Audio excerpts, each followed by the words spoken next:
What is up, everybody? This is Adam. Welcome back to Fouled Out. We are inching ever closer to football season starting. We have preseason action this weekend. Matt and I are 1 week away from our fantasy draft that I'm sure that we'll recap on the podcast. It just, we're getting there, man, day by day, week by week.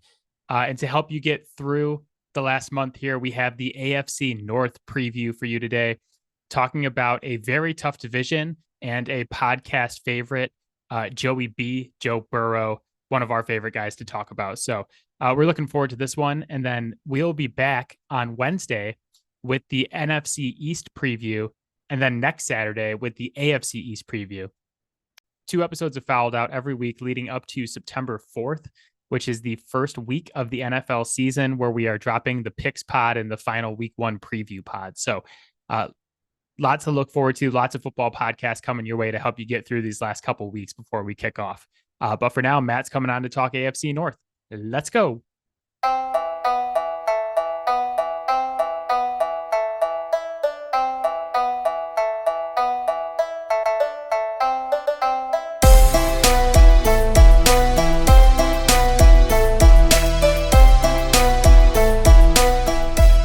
All right, we are back, ready to break down the AFC North. If you guys missed the NFC North preview that came out on Wednesday, go back and check that one out. Mostly just Matt and I gushing about the Detroit Lions for about a half an hour, but a fun episode. I mean, I sure hope they do make me gush this year. I'm sure they will, no matter what they end up at. But we're breaking down the AFC North today, a division that I think is like sneakily one of the best in football. I think people like look at the AFC East and they're like, oh man, AFC East is going to be so brutal this year. And I don't disagree with that, but I think this division overall might be better. I get why the AFC East gets a lot of love, and it certainly deserves it, but I can't think of another division that has for so long, so steadily just been all four teams knocking the absolute shit out of each other. And it's like, you don't see like one of these teams going 0-6 or 6-0. It never happens. Ever. Like, they all play each other so well. Like, it's generally because all of them, maybe one of them notwithstanding, are usually always very good. Yeah, it's a tough division. It's one of those where just like every game is like a rivalry game in this division. So it's always fun to watch as an outsider as well. But let's jump into the biggest storylines. I think you went first last time. I'll go first this time. Yeah. My storyline is all eyes on Lamar Jackson this season. So dating back to last season, there was a ton of drama surrounding Lamar Jackson and his contract situation. We were making jokes all season about how he could end up going to the Lions. He ends up getting his extension done with the Ravens. 5 years, $260 million. And to me, it's like, it's a lot of money to spend on a quarterback who has missed 10 games over the last 2 seasons and has a 1-3 playoff record. You know, thinking back to last season, he didn't even travel with the team to their playoff game against Cincinnati because this drama was so pronounced. And it was questionable what the Ravens were going to do with him. And then they go into the offseason, they extend him. And not only that, they spend a bunch of money in draft capital to try to retool the offense around him. Yeah. And they bring in a new offensive coordinator. So now it's like all the drama's gone. We've made it past that. You've gotten everything you wanted. You wanted OBJ, here's OBJ. You wanted another wide receiver, we drafted Zay Flowers in the first round. You want a better passing game coordinator, we got you that. Lamar Jackson has no excuse to not have an MVP caliber season. Yeah, it's put up or shut up time, right? You have to have a more fluid season than Roy has the last couple of years. And I mean, I have been one of his biggest defenders. I mean, Greg Roman's passing game was like kindergarten level. If we are gonna make this big stink, right, about I need this, I need that. Okay, well, like also pay me this insane contract. You gotta produce after that. And I'm not gonna say like winning playoff games is entirely on him, but like we better at least see like that Josh Allen loss performance, right? Like you had better go down firing. I could just see this being a situation that gets really ugly really quickly for him if Mhm. things don't go well.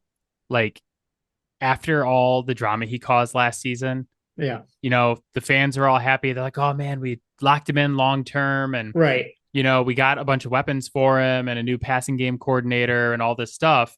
But if he doesn't deliver, I could see the fans turning on him very quickly.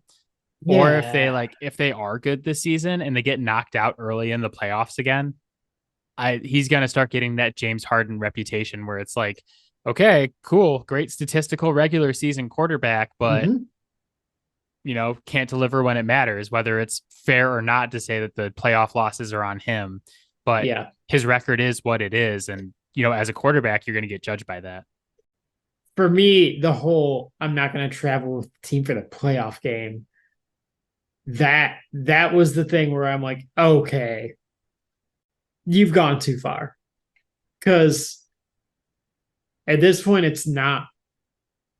you're not just dealing with ownership and the front office, all that, right? You have now made it your team's problem, your teammates, the guys that are supposed to be your brothers, the guys that rely on you. It's now their problem that you're not getting paid. Yeah. But this team, too, and I agree with you, is that like when you whine your way into getting what you want and you pout and you sit out and you do all this stuff, Yeah. that like, okay, that's what I'm saying is like, it's fine. Okay. You got everything you want, but Mm-hmm. this team has an insane amount of roster talent on both sides of the ball, honestly. And like, Mm-hmm. if you don't deliver now, then you deserve everything that's coming to you. So, uh, Yeah. what's your biggest storyline for the AFC North? Uh, I mean, you want to talk about drama? Uh, Jorama. well, there was a whole lot of drama leading up to last year for Deshaun Watson, and he sat out 11 games, and then he played like a bottom five quarterback the entire time he was on the field. You can make excuses, call him rusty. He was bad with all the stuff that went on surrounding that, with all the picks that Cleveland gave away, with the fully guaranteed contract that he got.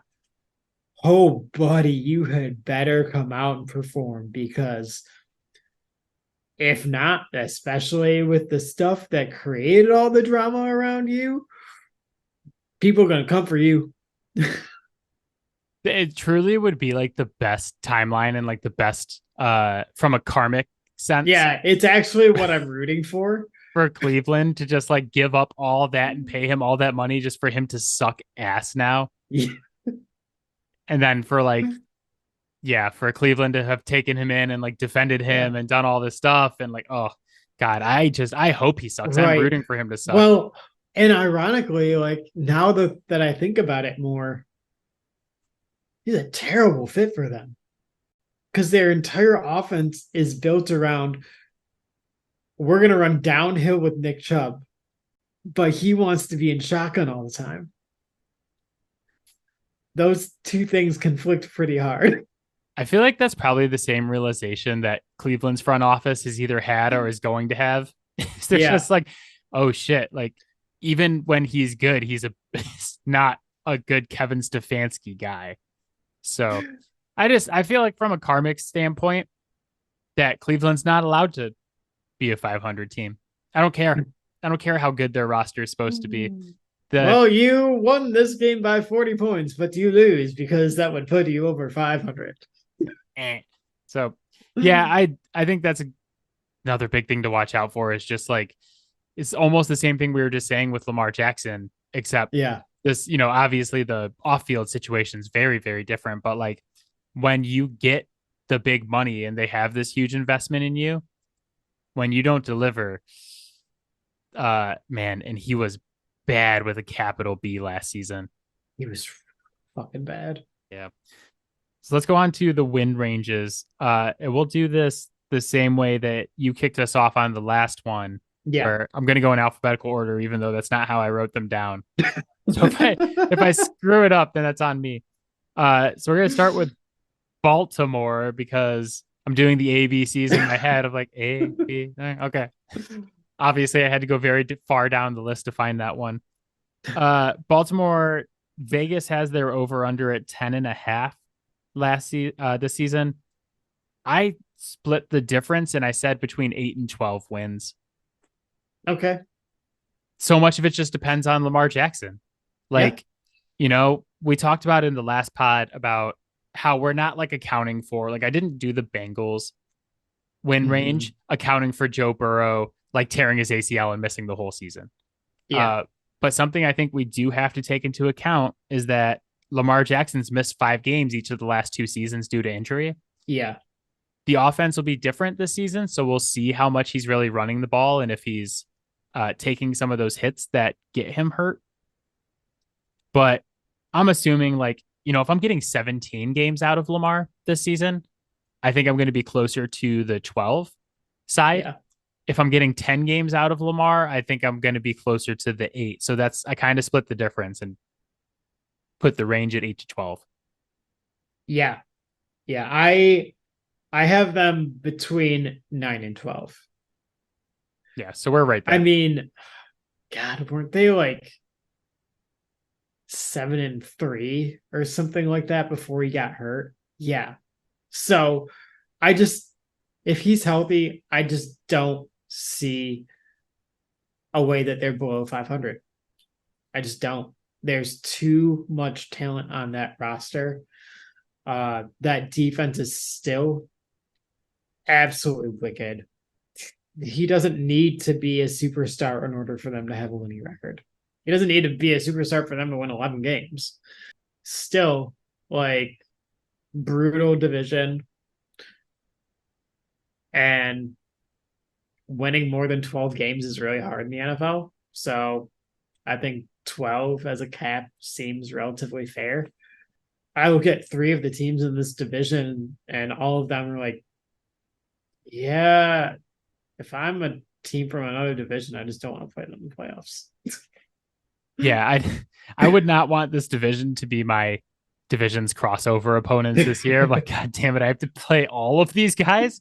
The hell? The only other thing I wanted to say about Baltimore is like they bring in Odell Beckham Jr. for 19 million or whatever his contract is. 15 million this season. Mm-hmm. And they draft Zay Flowers. And people are like, oh man, they really brought in the weapons for Lamar. But there's still a part of me that's like, did they? It's better than it was, but I don't know. Odell Beckham Jr. now coming off of like a second major knee injury. How many games does he play? Apparently he's going to be ready to go though. So, I mean, yeah, but until when? I know. So like, it's Odell Beckham. It's Mark Andrews, who I love, and he's been there for a long time. He's great. Zay Flowers is a rookie wide receiver, and like I like Zay, but we got to see it. And then Rashad Bateman is another dude I have stock in, and he's shown some good stuff. But like he's never on the field. Yeah, it's just not like they brought in like Cincinnati's weapons for him. It's not. They don't have the best weapons in the division. Counting on Odo to be on the field all year, and for why am I blanking on his name now? The other receiver. Rashad. We would, yeah, counting on those two guys to be on the field all year is just as logical as Packers fans expecting Luke Musgrave to finally play football for more than like 4 games. Like, I don't understand people being excited about that player at all either, because he's never. I don't think he played more than 6 games in a year at college at all. Yeah, but the expectations for both are real. Yeah, it's wild to me, like what some people are expecting. But I'm really big on Zay. I think that he can do a lot for them, even if just like one of those guys is on the field. So I don't know. We'll see. But the talent on that roster still, like even without those two guys, I think they can be above 500. The defense is like Licked. so nasty. That was for Marshall. Good. Yeah, Marshall's gonna listen to that and be like, "Oh God, they're so old. Nobody says lit anymore." Team 2 is Cincinnati. Europe. That's correct. Yeah. Vegas also has their over under at 10.5, so they have the same over under as the Ravens. I put their cap the same, but I think their floor is a little bit higher than the Ravens. Okay. I have Cincinnati between 10 and 12 wins. Yeah. I have them between 10 and 13 because you don't bet against Joe Burrow. Yeah. That's pretty much my argument as well, is just like the thing that worries me about the Bengals though, is the secondary. Now that Jesse Bates is gone, for sure. PFF has them as like a bottom 10 secondary going into the season. Yeah. We'll see if it's quite that bad, but like I could see them having a tough time. Well, and past D. That's why I have them down at 10, is because they lost both of those safeties that made the secondary work. Not saying they're like corners are shit, but like they're not guys that I'm like pounding the table for.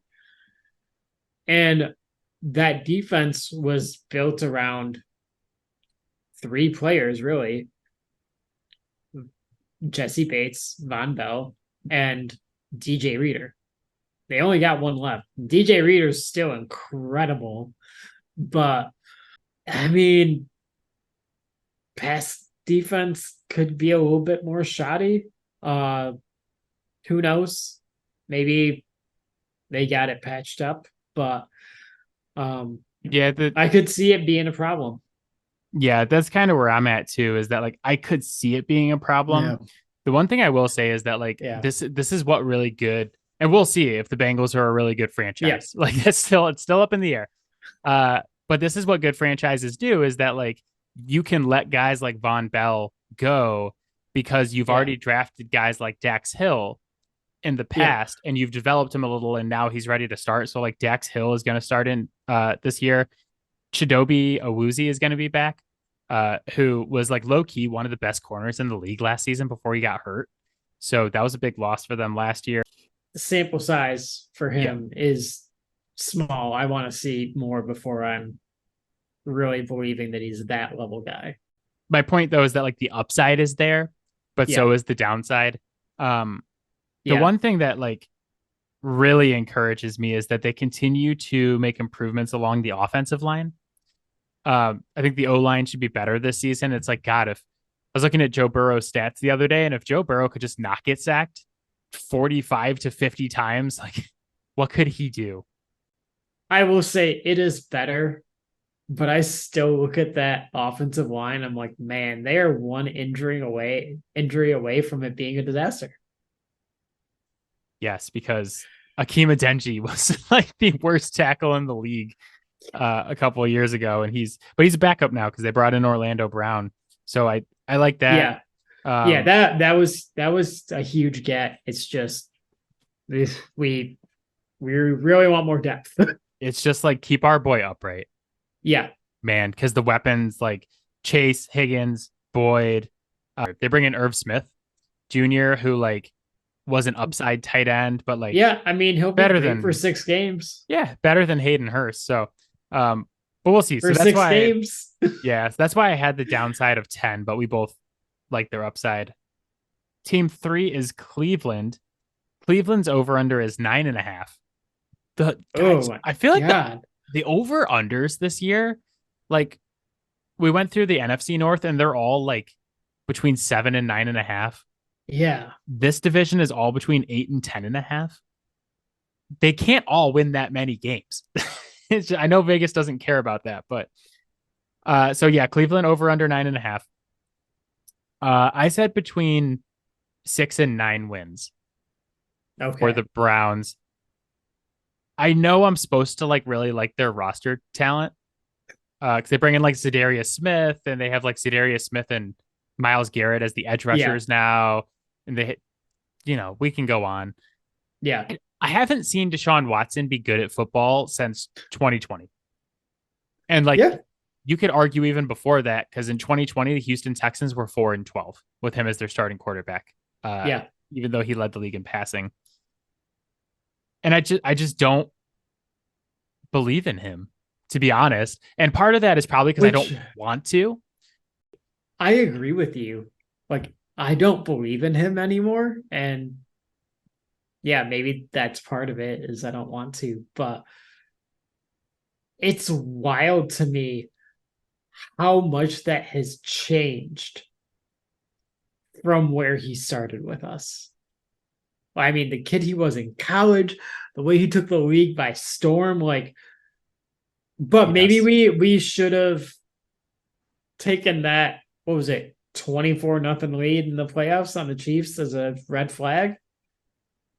I feel like I say this every single year, but just looking at like the trajectory of Deshaun Watson and the Houston Texans since they were up, 24-0 or whatever it was in Kansas City like 4 years Oh, ago, and how bad it's been and where it is now is like that was the last thing I expected while watching that game. It's like yeah, nobody saw that coming. And I'm just gonna yeah, throw out there that like yes, we were both very high on Deshaun Watson coming out of the draft, yeah. and for the first couple of years. But I think the tone change on him on this podcast has been very justified over the last couple Oh yeah, no, seasons. he gave us uh I forgot what the number is, but it's a number over 30 of reasons. Yeah, it's it's not like it's just a guy that we soured on. There's very good Yeah, reason for that. But like, I mean, just from a football perspective, though, I you said it earlier. It's like, yeah, yeah, you can say like, yeah, well, he hadn't played in 2 seasons. He came back, he was rusty. He'll be better.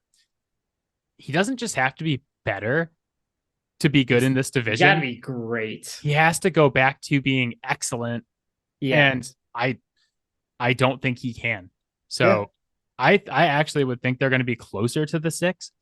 I originally started lower, and then I looked at last yeah, year and I was like, God, this team won 7 games last year, yeah. even with how bad I quarterback mean, was. I think he needs to make a case for being the best quarterback in the division. I think the seed is that hot, or should be. I mean, his contract's fully guaranteed, so it's probably not hot at all. But I mean, they I they don't mean, have an option, yeah, so they're just stuck with him forever at right. this point. Yeah, But God, it's like they're in a worse. They're more trapped than the Broncos are. yeah, the Broncos still can't get rid of Russell Wilson until like 2026. I was just having this Yeah, but conversation the other it's day. not fully guaranteed though, so it's slightly better. It's slightly better, but the dead cap hit is still like, Yeah, it's oh, bad. until 26 at least. But yeah, I mean, I just like you Yeah, said, like for Watson to get back in people's good graces, it's going to take multiple years of high level play in yeah. Cleveland. And even then, I will never, this No, podcast will never forget. no. So what's your range for Cleveland? My range for Cleveland is 6 to 10. I just think that there is actually enough talent on the roster that if Deshaun Watson plays quality football, that they probably are above 500 and not just barely. So, but it's again a tough enough division where they're going to get the shit beat out of them. So more than 10 wins seems like a bit of a stretch for me. Yeah. So you were 6-10. I was 6-9. So we're in the same area. The final team is Pittsburgh. The over-under is 8.5. My win range for Pittsburgh is 9. That's it. Okay. I don't think that they're a double-digit win team. I actually would like to pick them to go under 500. I know you would like to always pick that, but I would love that. But Mike Tomlin has been 500 or better for 15 straight seasons. Yeah. So I can't see them winning 10, but I just feel like Mike Tomlin's never gonna, not be 500 or better. So I just said it's 9. That's the number. This is a team where I probably should have factored in the possibility of injury for a particular player, but I really want to see him on the field because he's that good that like I want to just see him play all the time with TJ Watt. But I have the range from 9 to 12. That defense could easily be the best defense in the division. And that is with some really good defenses in this division. Like Kenny Pickett played really well down the stretch. If George Pickens develops into a true number 1 this year, I mean, I think that changes their offense entirely. And I think there's a real possibility of that because I think he's just that fucking good. I like the Deontay Johnson and George Pickens are calling themselves Gin and Juice. I'm not gonna lie, I like that nickname. Yeah, I actually do. Gin and Juice is a pretty sweet nickname. Yeah. But yeah, they also added Allen Robinson, who I could see having a bounce back there. They have Calvin Austin, who I like in that receiving core as well. So they've got a good quartet. My fear with them is the offensive line still. Yeah, but it's better. They've addressed it. But again, just like we were saying with Cincinnati, you're one injury away from it being a shit show. So I also forgot how many guys you liked in the draft that got drafted by Pittsburgh. Yeah. Well, they're also guys that are just fucking awesome at football. Mm-hmm. So what did you say? 9 to 12? 9 to 12. Yep. Oof. I'm sticking with 9. That's what they're going to win. I would go out and bet exactly 9 wins for the Steelers right now. So my bold prediction for the AFC North is that Joe Burrow is going to throw for 5,000 yards this season. I expect that. I was debating about whether this was bold enough to make the cut, but I looked up, and I alluded to this in our pre-show meeting. Yeah. I looked up the list of quarterbacks who have thrown for 5,000 yards in a season. There's only 9 guys who have ever done it. Yeah. And the list is like literally the greatest quarterbacks of all time. It's Dan Marino, Drew Brees, Tom Brady, Peyton Manning. Your boy Matt Stafford's up there. Yep. Patrick Mahomes has done it a couple times. It's mostly Drew Brees. It's Drew Brees 5 times. Just insane. Justin Herbert is on there just barely, which is kind of funny, but it's funny because you look at this list and it's like, God, these are just some of the greatest quarterbacks ever. And Jameis Winston. Oh, I love it. And Jameis Winston, like Justin Herbert threw for 5,000. Was that his 30-30 year? Yes, it was the 30-30 5,000 year. Honestly, the Jameis Winston 5,000 yard, 30 touchdown, 30 interception season is one of the wildest feats to have ever been achieved in the NFL. And I will say it is the wildest feat. We will never see it again. I will tell you that that's the most unbreakable record in the NFL. But it's funny because like Justin Herbert made the list. He threw for 5,014 yards. So he like just barely got over the hump. Jameis Winston threw for 5,100. Like he was well over the 5,000 yard mark. So it's kind of hilarious that it's like all of the greatest guys ever. And Jameis is just kind of like, hey, it's like that meme where all the business guys are sitting around the table and Big Bird is there. It's like, what the hell is going on? But so Yes, I belong here. I say Joey B joins the list this season, partially because he's awesome and the offense is going to be awesome and Yeah. they improve that O line. But I think there's going to be more games this season with their defensive secondary concerns that are Yeah. going to be like shootouts for them. And he's going to really have to throw for a lot. Yeah. And it just feels like a matter of when, not if with him. I keep You picking it know, every season. My one like, last season was he was going to break the passing yards record. So I dieted it yeah, down a little bit, but the real threat to that, I think, is do they start slow for like the first couple games because, he missed some time with the calf injury. mm-hmm.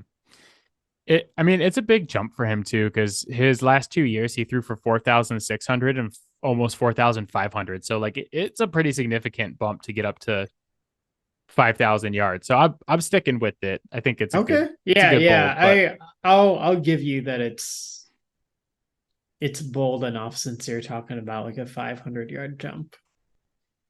But it's we've made possible. bolder. We've made bolder. I will make bolder Yeah. in the next couple episodes too. My boldy bold for this division is that Gin and Juice will each have 1,000 yards receiving. Would be a sizable jump for George Pickens and more of a return to form for Deontay Johnson. With the development of Kenny Pickett of another year being more comfortable as an NFL passer and the way that those two guys can kind of play off each other. Yeah, I think they can have a pretty explosive passing I like it. I think it's bold enough. I think the biggest threat to that is actually like Kenny Pickett. Like, does he develop enough to do that? Because game. he had some flashes last season, but he had some really, really bad moments as well. Yeah, and Which he's that's a rookie where quarterback, so right, and that's where I'm leaning more towards. All right, well, here's what we saw at the end of the year. can he support two 1,000-yard receivers with his little tiny hands? All right, division winners. I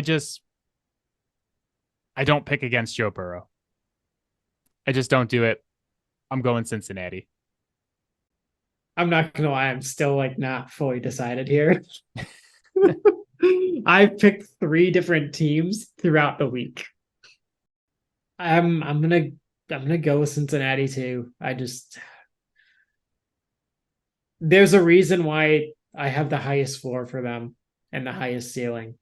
I just Joe Burrow makes certain flaws just not matter. I was going to say, can I tell you what the reason that you have the highest ceiling and the highest floor for them is? Fucking Joe Burrow. Joey. I don't know that. I don't know him. I'm so happy that we're back to being able to say Joey on the podcast. I fucking hate you. That's as good of a place as any to leave it. As always, you can Fouled Out can be found on Spotify, Apple Podcasts, Pocket Cast, Overcast, anywhere you get your podcast. You can hit us up on Twitter at Fouled Out Sports. You can find Matt on Twitter at Matador_defense. You can find our videos on TikTok at Fouled Out Sports Podcast. It's a long name, but you can't miss it. Probably numerous videos of me going Joey this season. So if you want to see me do it, go over to our TikTok. That would be lit. We will be back next Wednesday. Marshall will not be listening because Matt's used Gen Z slang multiple times in this podcast with the NFC East preview. Another interesting division. I had a long conversation with a Washington fan the other day about how Washington's going to be more competitive this season. It was interesting. They might have to change their name again. So, yeah, You look got a forward good to one that. for him. We have the best one, and the Yeah. fact that they haven't called me to buy the rights yet is offensive.